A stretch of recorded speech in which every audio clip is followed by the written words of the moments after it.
At Thanksgiving, my dad stood up and said, "We're selling the family business, and you're not getting a dime." My siblings clapped. I just smiled and asked, "Dad, who's buying it?" He smirked.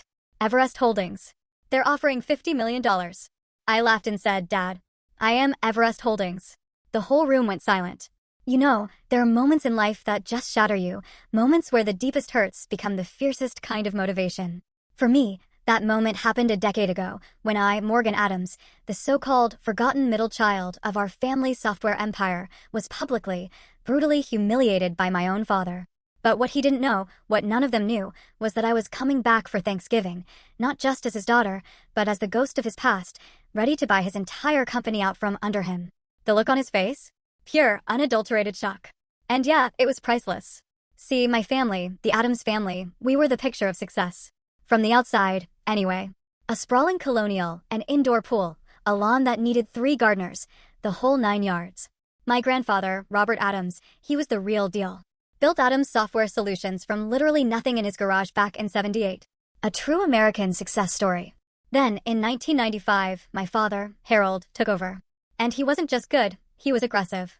Under his watch, our little $10 million family business exploded into a $50 million enterprise with hundreds of employees and clients nationwide.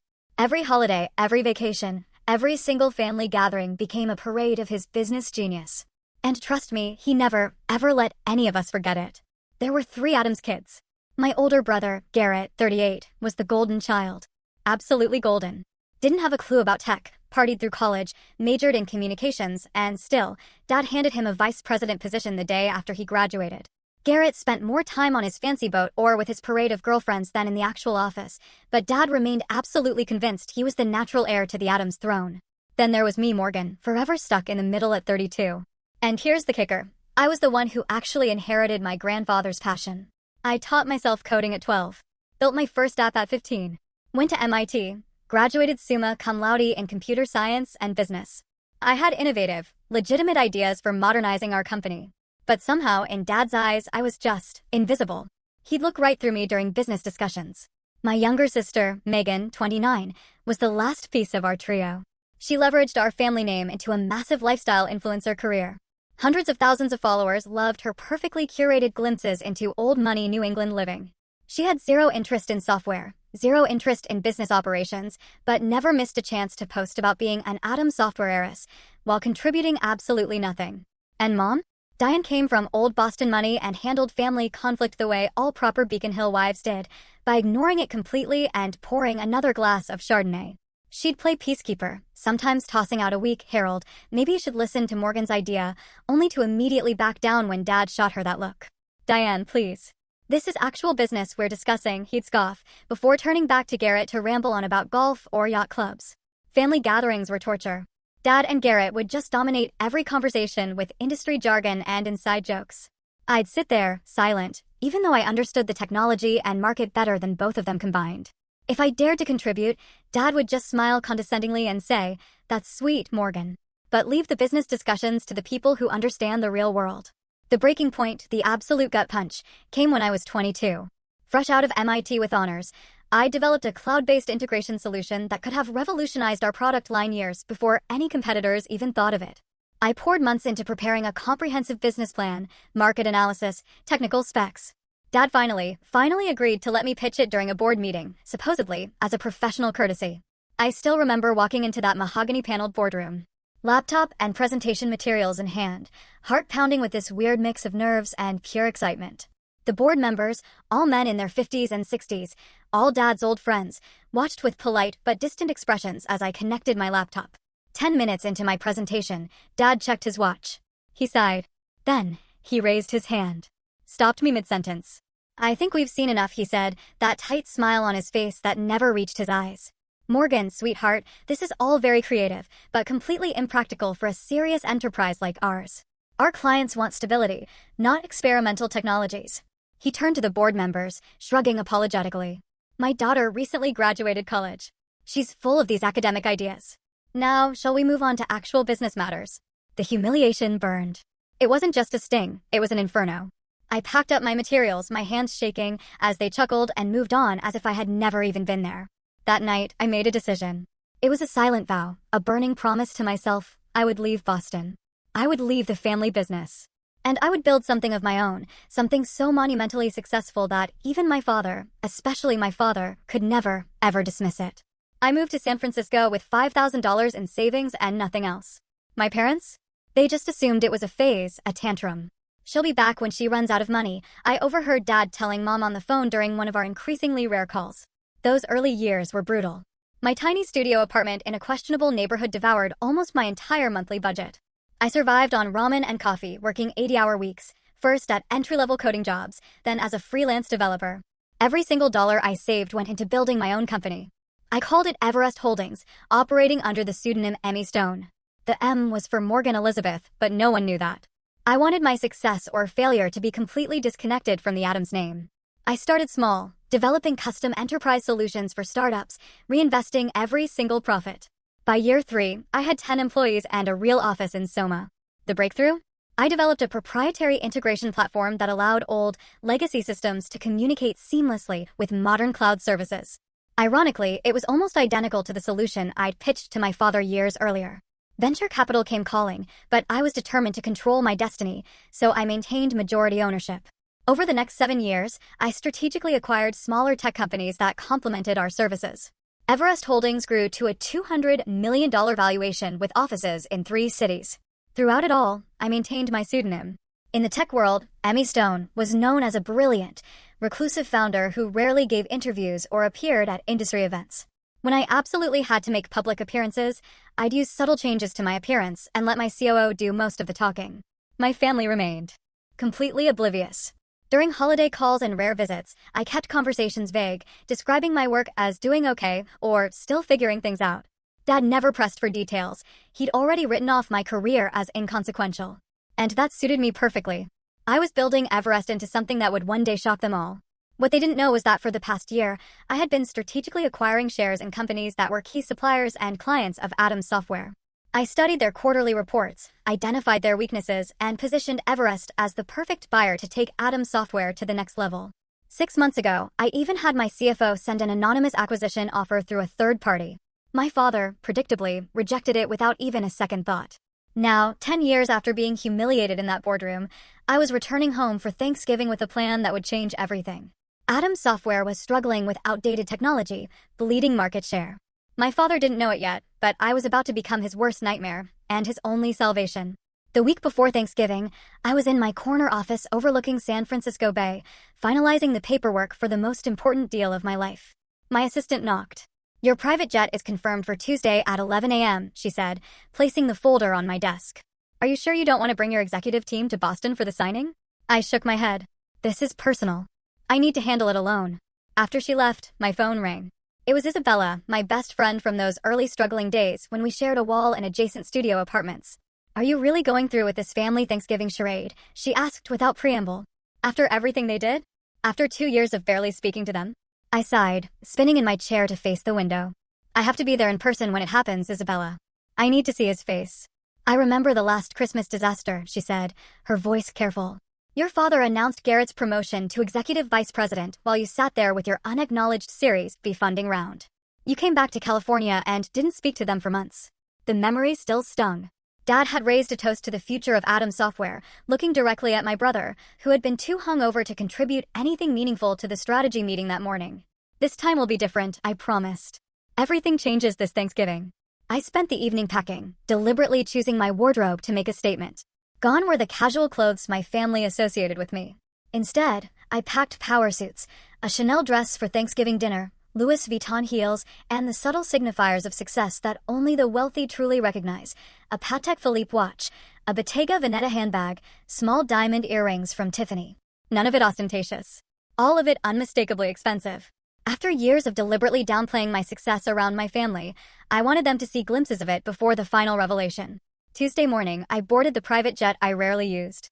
This trip warranted the exception. During the 5-hour flight, I reviewed the contract once more, ensuring every detail was perfect. The irony wasn't lost on me. For years, I'd flown coach to Boston, eating airplane peanuts and squeezing into middle seats while building the empire that would now allow me to arrive in style. The jet landed at a private airfield outside Boston. A black Bentley waited on the tarmac, another unusual indulgence I'd arranged specifically for this trip. As we drove through familiar neighborhoods, a strange mixture of nostalgia and hardening determination settled within me. The Addams family estate looked exactly as it always had, imposing colonial architecture, perfectly manicured grounds dusted with November snow, a wreath already hanging on the door. I instructed the driver to wait, took a deep breath, and walked up the steps I'd climbed thousands of times before. Mom answered the door herself, bypassing the housekeeper in her eagerness to see me. Her eyes widened slightly as she took in my appearance. "Morgan, darling," she said, embracing me with a scent of expensive perfume and the faint note of midday wine on her breath. "You look different. Is that a Rolex?" "Patek Philippe, actually," I said, returning her hug. "Good to see you, Mom." She ushered me inside, chattering about Thanksgiving preparations and Megan's latest Instagram milestone. I nodded politely, setting down my bag in the grand foyer with its sweeping staircase and crystal chandelier.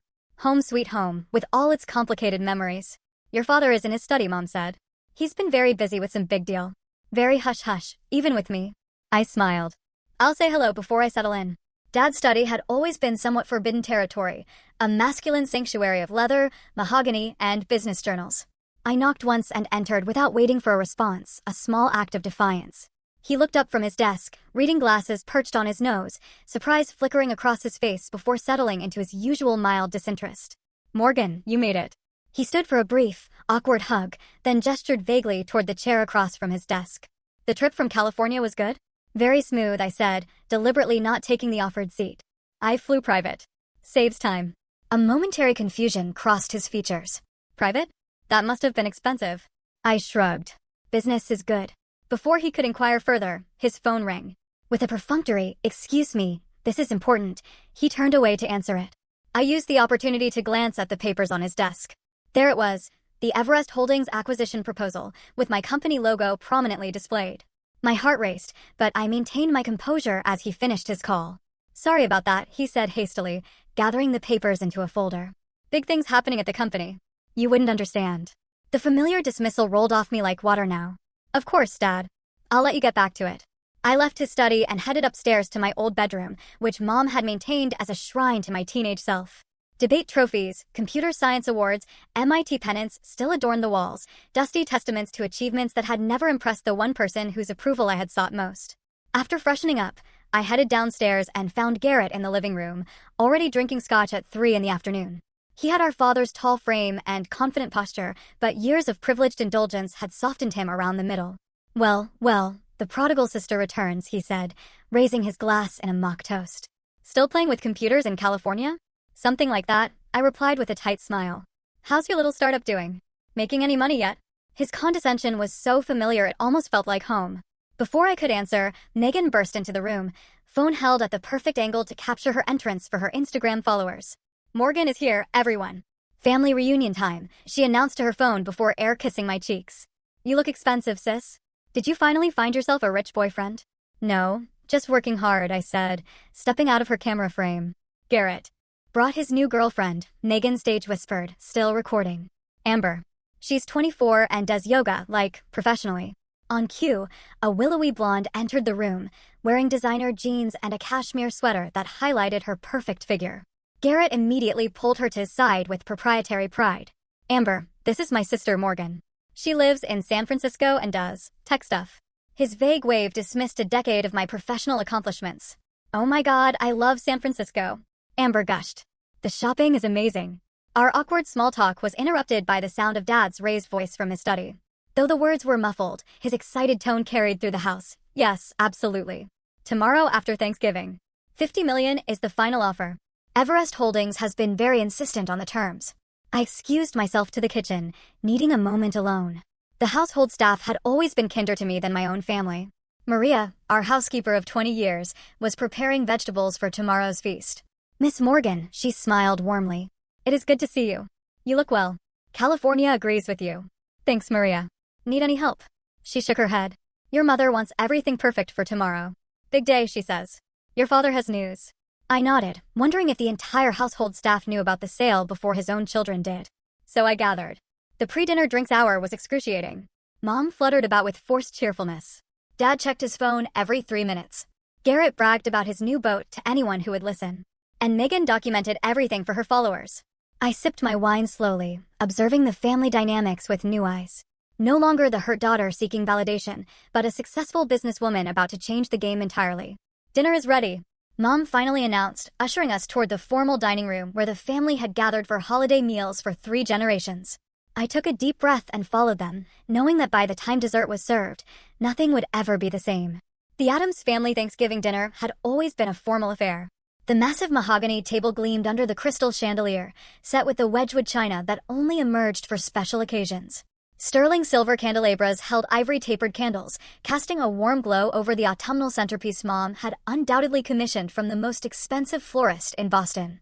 I noted with mild amusement that I had been seated at the far end of the table, as far from Dad at the head as physically possible. Typical.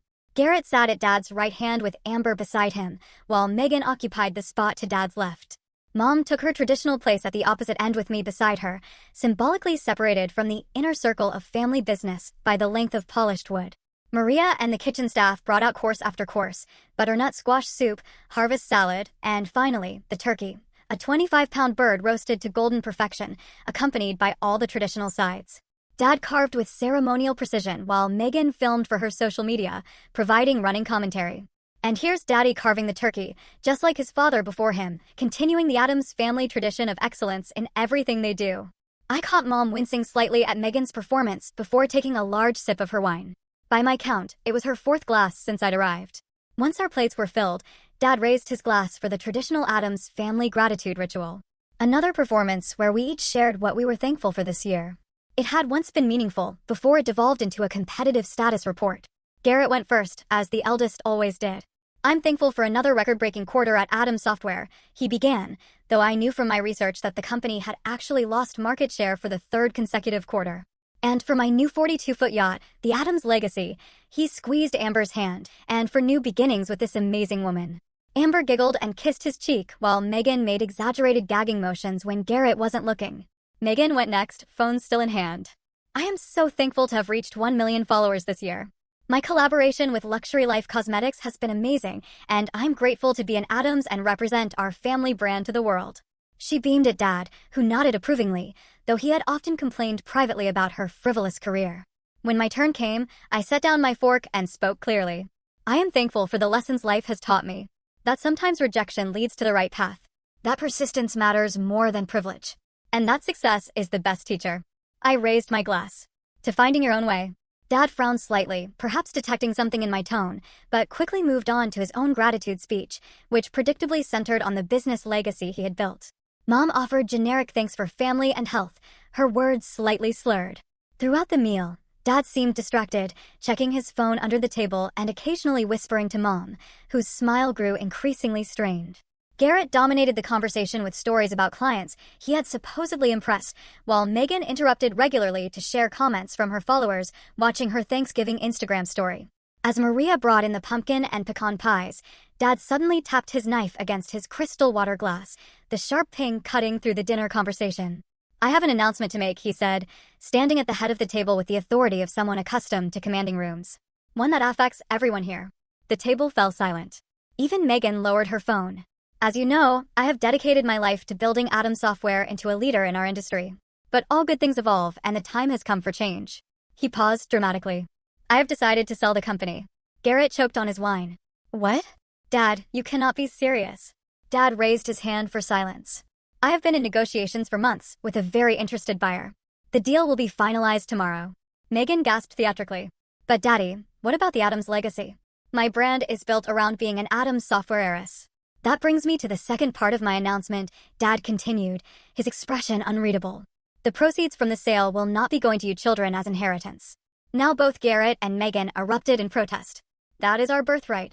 Garrett slammed his fist on the table, rattling the china. What do you mean? Megan wailed, still live-streaming the family drama to her followers. Where's the money going? Dad waited for their outbursts to subside. Your mother and I will be using part of it for our retirement. The rest will go to establishing the Addams Foundation, a charitable organization to support technology education. This is Garrett stood, his face flushed with anger. I have given 10 years to this company. You promised it would be mine someday. You promised all of us. Megan joined in, tears streaming down her face, though she kept her phone carefully angled to capture her most flattering crying angle. Throughout the chaos, I remained perfectly still, taking small, deliberate bites of pecan pie. Mom noticed my calm and gave me a quizzical look. "Morgan," she said quietly. "You don't seem surprised." The table gradually quieted as everyone turned toward me, suddenly remembering my presence. "Actually," I said, setting down my dessert fork with precision, "I have just one question." I looked directly at my father. "Who is the buyer?" Dad's chest puffed with pride, pleased to have important information that we didn't. "A very successful tech investment firm called Everest Holdings. They are paying $50 million, which is more than generous given our recent market challenges." I took a sip of water, using the moment to steady myself for what came next. The room felt charged with a strange electricity, the moment suspended between the past and future. "Dad," I said finally, my voice calm and clear. "I am Everest Holdings." The room went completely silent.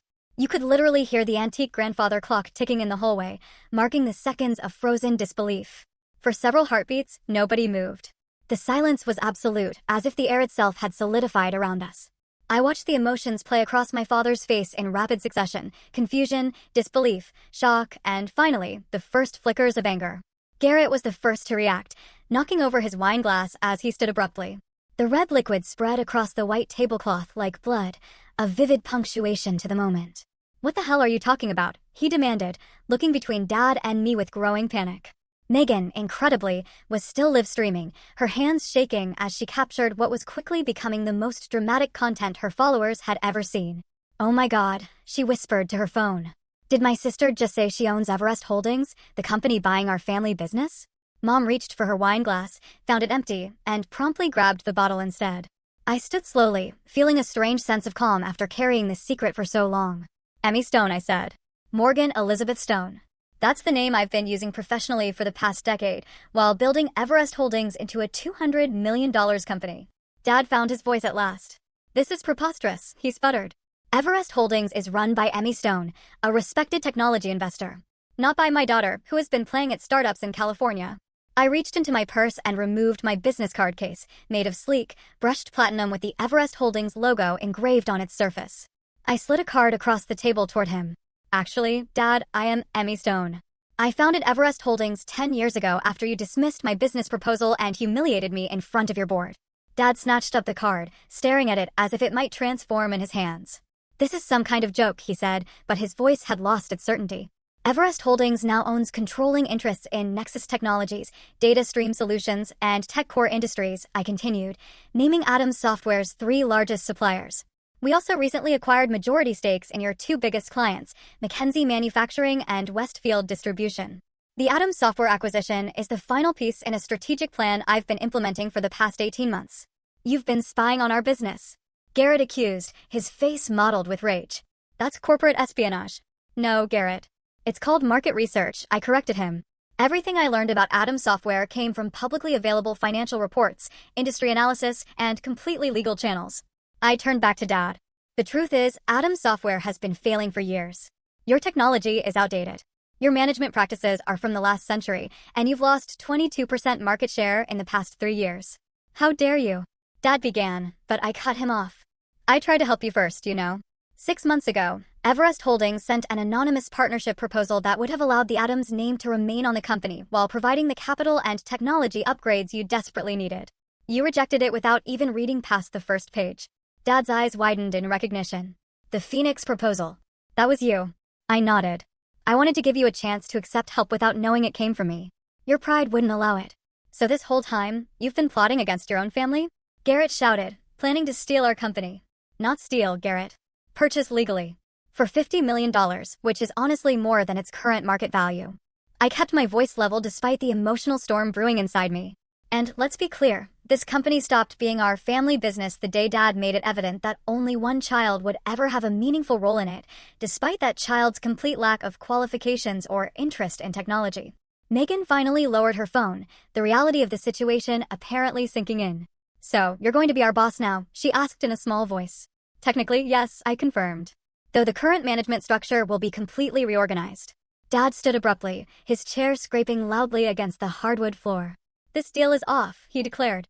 "I will not sell my company to my own daughter as some kind of revenge plot." I shook my head slowly. The contracts are signed, Dad. The board has approved the sale. The press release goes out tomorrow at 9 a.m. Eastern Time. Legally, Everest Holdings already owns Atom's software.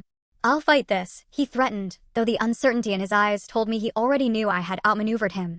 My lawyers will. Your lawyers have already vetted the deal extensively, I interrupted gently.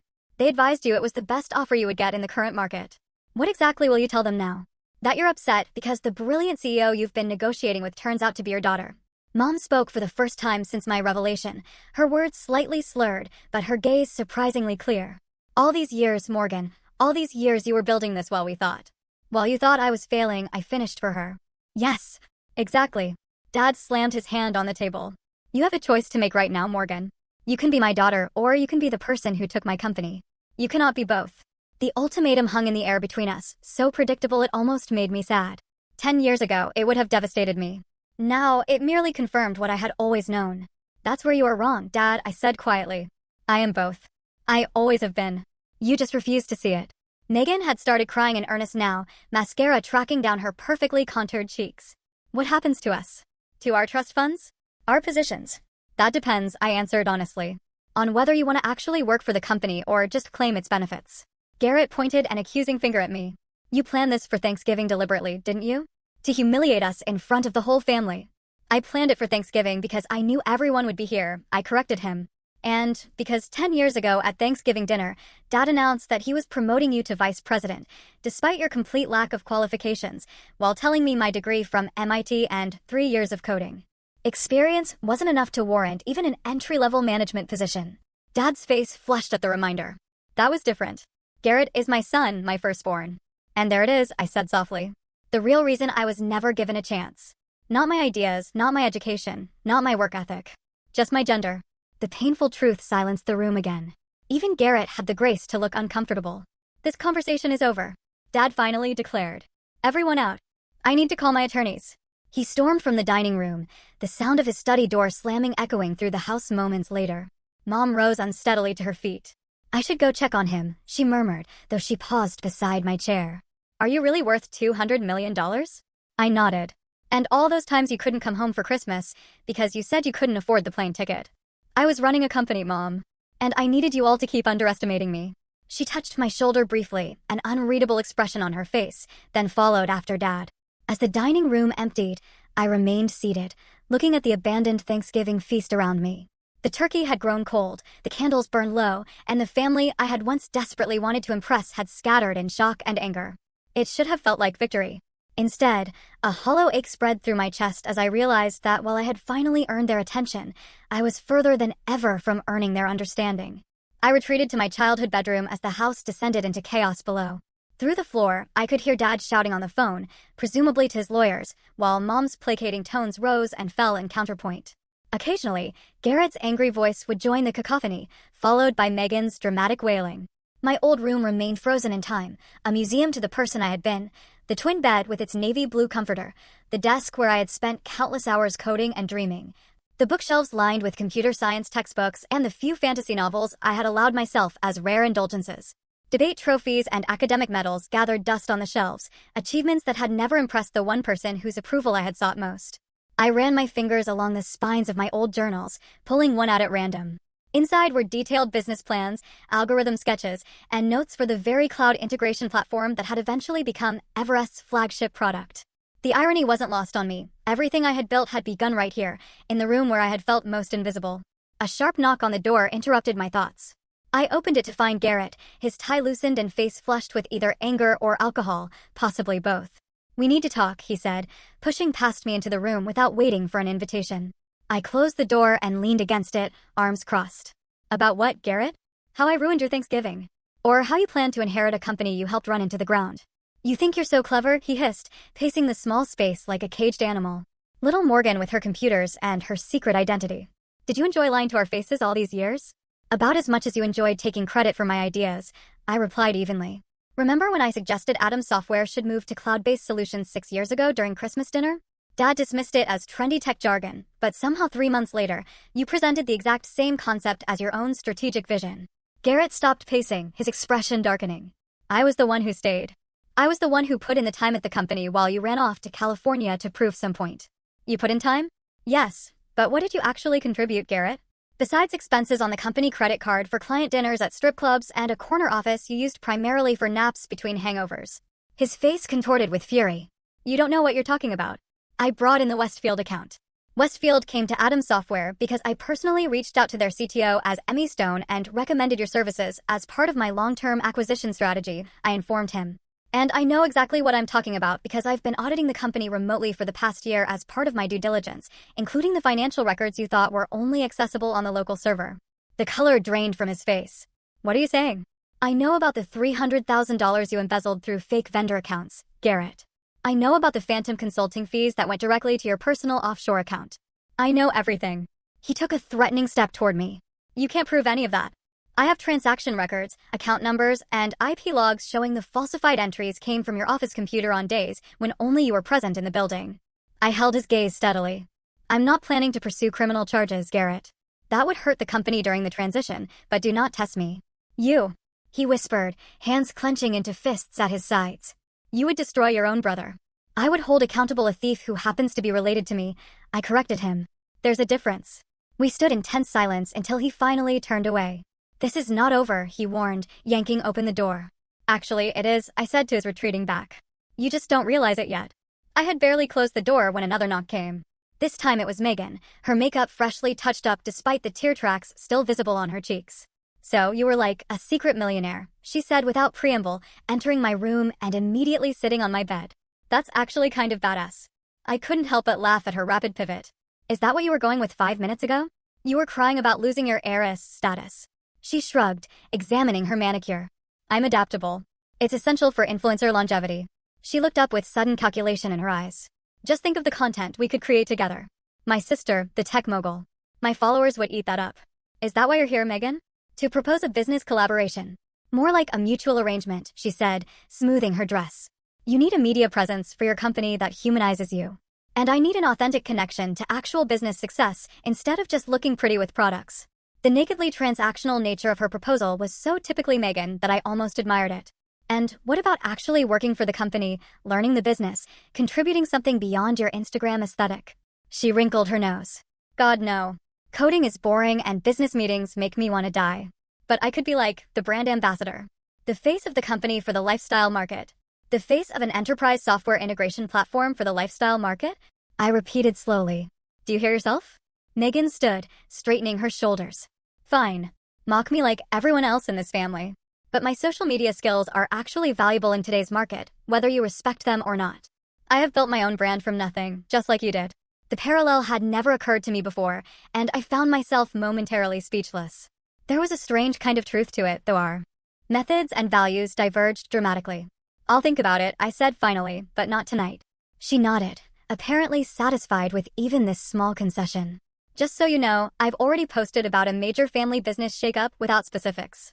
My engagement is through the roof. After she left, I sat at my old desk, powering up my laptop to check on the final details for tomorrow's announcement. A gentle knock interrupted me again. Come in, I called, expecting perhaps Maria with tea or one of the household staff. Instead, Mom entered, looking surprisingly sober given the amount of wine she had consumed at dinner. She had changed from her dinner dress into a cashmere sweater and slacks, her armor of Boston society wife temporarily set aside. Your father has locked himself in his study with a bottle of scotch and the company bylaws, she said, settling into the window seat where she used to sit and read me stories as a child. He's convinced there must be some loophole to stop the sale. There isn't, I said simply. His lawyers already confirmed it. She nodded, looking around the room thoughtfully. You know, I kept everything exactly as you left it. I always thought you would come back once you got this rebellion out of your system. It was never a rebellion, Mom. It was a career. A life. $200 million, she mused, shaking her head slightly. My little girl built a company worth $200 million in secret while we all thought you were struggling. I turned to face her fully. You could have asked, Mom. Any of you could have shown genuine interest in what I was doing. But none of you ever really wanted to know. Tears welled in her eyes. I knew, Morgan. Not the details, not the scale of your success. But I knew you were special. I saw it when you were little. The way your mind worked differently, how you understood things the rest of us couldn't grasp. She wiped at her cheeks. I just didn't know how to help you in a family like ours, with a man like your father. You could have stood up for me, I said, the old hurt rising unexpectedly in my throat. All those times he dismissed me, humiliated me. You just sat there. I was wrong, she admitted quietly. I told myself I was keeping the peace, being a supportive wife, but I failed as a mother when you needed an advocate. The simple acknowledgement pierced something long frozen inside me. I had come prepared for anger, for accusations, even for legal threats. I had not prepared for genuine remorse. What happens now? Mom asked after a long silence. Tomorrow morning, the acquisition becomes public. Atom Software will become a subsidiary of Everest Holdings. The company name will remain for now, but operations will be completely restructured. I hesitated, then added, Dad and Garrett will be offered advisory positions with no actual authority if they want them, mostly for appearance's sake during the transition. And you? I will remain in San Francisco. We will install a new management team here. She nodded, seeming to understand all I was not saying, that I had outgrown this house, this family dynamic, this version of myself. Your father may never forgive you for this, she warned softly. I know, I acknowledged, but this isn't about forgiveness, Mom. It's about finally being seen. After she left, I worked until dawn, preparing for the morning's confrontation, ignoring the texts from Isabella asking for updates. As the first gray light of morning filtered through my curtains, I changed into one of my Armani suits, styled my hair into a sleek chignon, and put on the subtle makeup that Emmy Stone was known for in her rare public appearances. The morning would bring either a new beginning for the Addams family or its final fracturing. Either way, I was ready. The kitchen was eerily quiet when I came down at 7 a.m. Maria silently handed me a cup of coffee, her eyes communicating a mixture of concern and respect. The formal dining room had been cleared of last night's Thanksgiving disaster. No evidence remaining of the family explosion, except the lingering tension in the air. I checked my phone. 3 missed calls from my executive team, eager for updates on the acquisition announcement scheduled for 9 a.m. A text from Isabella. Did you drop the bomb? Are they still breathing? I had just finished responding when Dad appeared in the doorway of the kitchen. He looked older than he had yesterday, the lines around his eyes deeper, his normally perfect posture slightly stooped. He had clearly not slept. My study, now, his tone left no room for discussion. I followed him down the hallway to the room that had always been the center of Adam's family power. The wood-paneled walls were covered with framed accolades, business journal covers featuring Dad, industry awards, photos with politicians and celebrities. Conspicuously absent was any recognition of my achievements, though my MIT graduation photo sat on a side table, half hidden behind more prominent family pictures. Dad took his seat behind the massive desk, a position he had used to intimidate business rivals for decades. I chose not to sit in the visitor's chair as expected. Instead, I perched on the edge of the desk itself, a subtle repositioning of our power dynamic that did not go unnoticed. My attorneys confirm what you said last night, he began without preamble. The sale is legally binding. The board vote was unanimous. Of course it was, I replied. Atom Software has been losing market share for 3 years. Your technology is outdated, your management structure is bloated, and your development pipeline is empty. The board recognized a good offer when they saw it. $50 million, he said, shaking his head. The company was valued at $70 million just 2 years ago. The company was overvalued 2 years ago, I corrected. And I offered more than any other potential buyer would have. Most would have stripped the assets and dissolved the Adams name entirely. He looked up sharply. And is that your plan? To erase your own family legacy? No. Despite everything, I respect what grandfather built and what you expanded. The Adams name stays, though the company structure will change significantly. For the first time, uncertainty crossed his features. What exactly are your plans? I had waited 10 years for him to ask my opinion on business matters. The irony was not lost on me. Atom Software will become the enterprise division of Everest Holdings, focusing on updating your legacy products and integrating them with our cloud platforms. We will retain approximately 60% of the current staff, with significant changes to upper management. And me, he asked, the question clearly costing him. You will be offered a position as chairman emeritus. No operational authority, but you will maintain an office and can advise on client relationships during the transition. His jaw tightened. A figurehead role. A respected advisory position, I countered, with full benefits and a generous compensation package. He stood abruptly, walking to the window that overlooked the immaculately maintained garden. For a long moment, he said nothing, his back to me, as he stared out at the property that generations of Adam's success had built. How did you do it? He finally asked, his voice quieter now. Build something that valuable when you had nothing. No connections, no startup capital. I had my education, I reminded him, the one thing you couldn't take from me. And I had tremendous motivation to prove you wrong. He turned back to face me. I expected you to fail. I mean, 90% of startups never make it past the first 3 years. I thought. He hesitated, seeming to struggle with the words. I thought I was protecting you from inevitable disappointment. By ensuring I never got the chance to try? I raised an eyebrow. That's not protection, Dad. That's control. He flinched slightly at the accusation. Perhaps. I built this company from what my father started. Expanded it 10 times over. I thought I knew best. But you didn't, I said simply. You were wrong about me. Wrong about the direction of the industry. Wrong about Garrett being the natural successor. At the mention of my brother, Dad's expression darkened. Garrett may have his flaws, but he has been loyal to this company. Garrett has been embezzling from the company for at least 3 years, I informed him bluntly. I have all the documentation. That's part of why I moved now, before he could do more damage. Dad sank back into his chair, the shock of this new revelation apparently too much to process while standing. That cannot be true. $300,000 siphoned through fake vendor accounts. The evidence is irrefutable. Why would he need to steal? He makes a generous salary. Has a trust fund. Gambling debts, I said. Sports betting mostly, from what I can tell. Dad buried his face in his hands briefly before looking back up, suddenly appearing every one of his 68 years. So both my son and my company were failing, and I was too blind to see either. The naked vulnerability in his admission caught me off guard. I had expected more anger, more accusations, not this broken acceptance. Not blind, I said, softening my tone slightly, just looking in the wrong direction. A long silence stretched between us, filled with decades of misunderstanding and missed opportunities. When he finally spoke again, his voice had changed, the arrogance replaced with something approaching genuine curiosity. How did you do it? He asked. Really?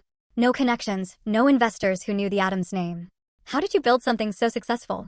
I considered deflecting, but there was something in his question that seemed sincere for the first time in our relationship. I started small, I explained. Freelance development work to build capital. Then I created a proprietary integration platform that solved a problem every enterprise company has, connecting legacy systems with modern cloud architecture. It was actually based on the proposal you dismissed when I was 22. A flicker of recognition crossed his face. The one with the middleware solution? I nodded, surprised he remembered even that much. Yes. I refined it, made it more adaptable, used it to attract our first major clients. Reinvested every profit. Lived in a studio apartment eating ramen for 3 years to keep overhead low. Built a team of brilliant people who believed in the vision. Without the Adams name to open doors, he mused. Because of that, in some ways, I corrected. Being underestimated is a powerful position if you know how to use it. No one saw me coming. He almost smiled at that. Clearly not. Another silence fell, but different now, less hostile. I checked my watch. The press release goes out in 45 minutes. We should discuss next steps. What about Garrett and Megan? Garrett will be offered a choice. Resign quietly with a reasonable severance, or face potential legal consequences for the embezzlement. Megan. I paused. Considering Megan actually made a compelling case last night for serving as a brand ambassador, her social media skills are legitimately valuable in the right context.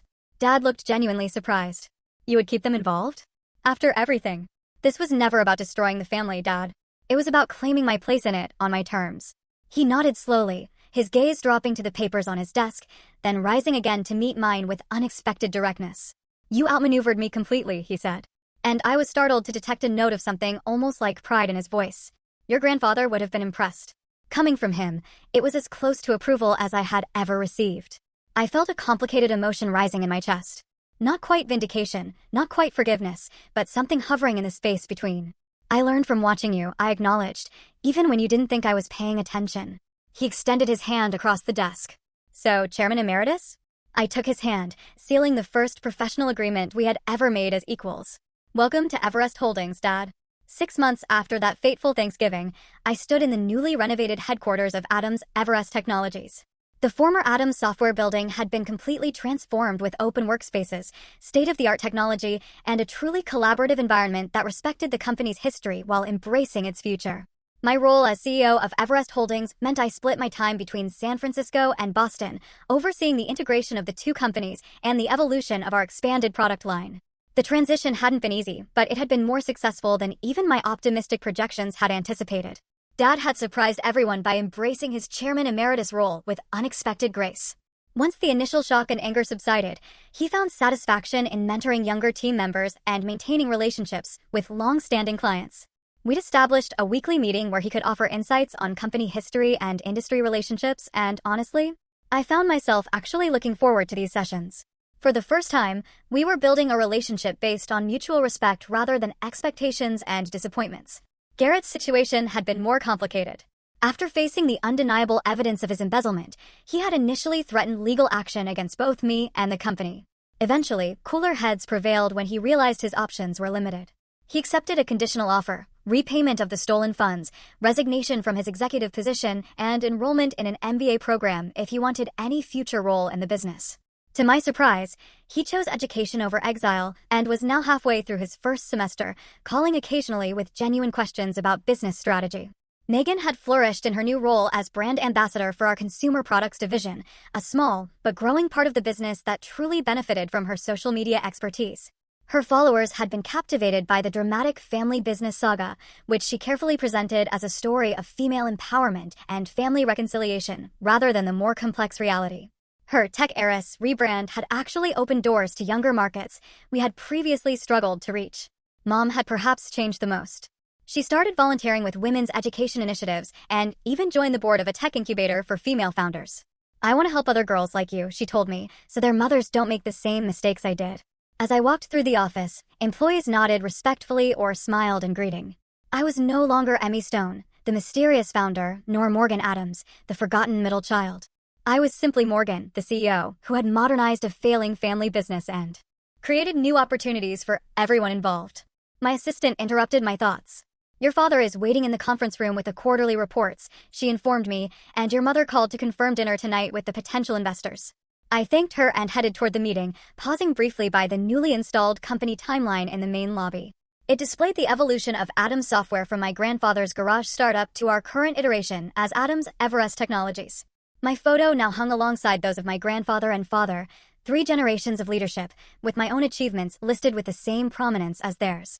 Thanksgiving was approaching again, and this year would be entirely different.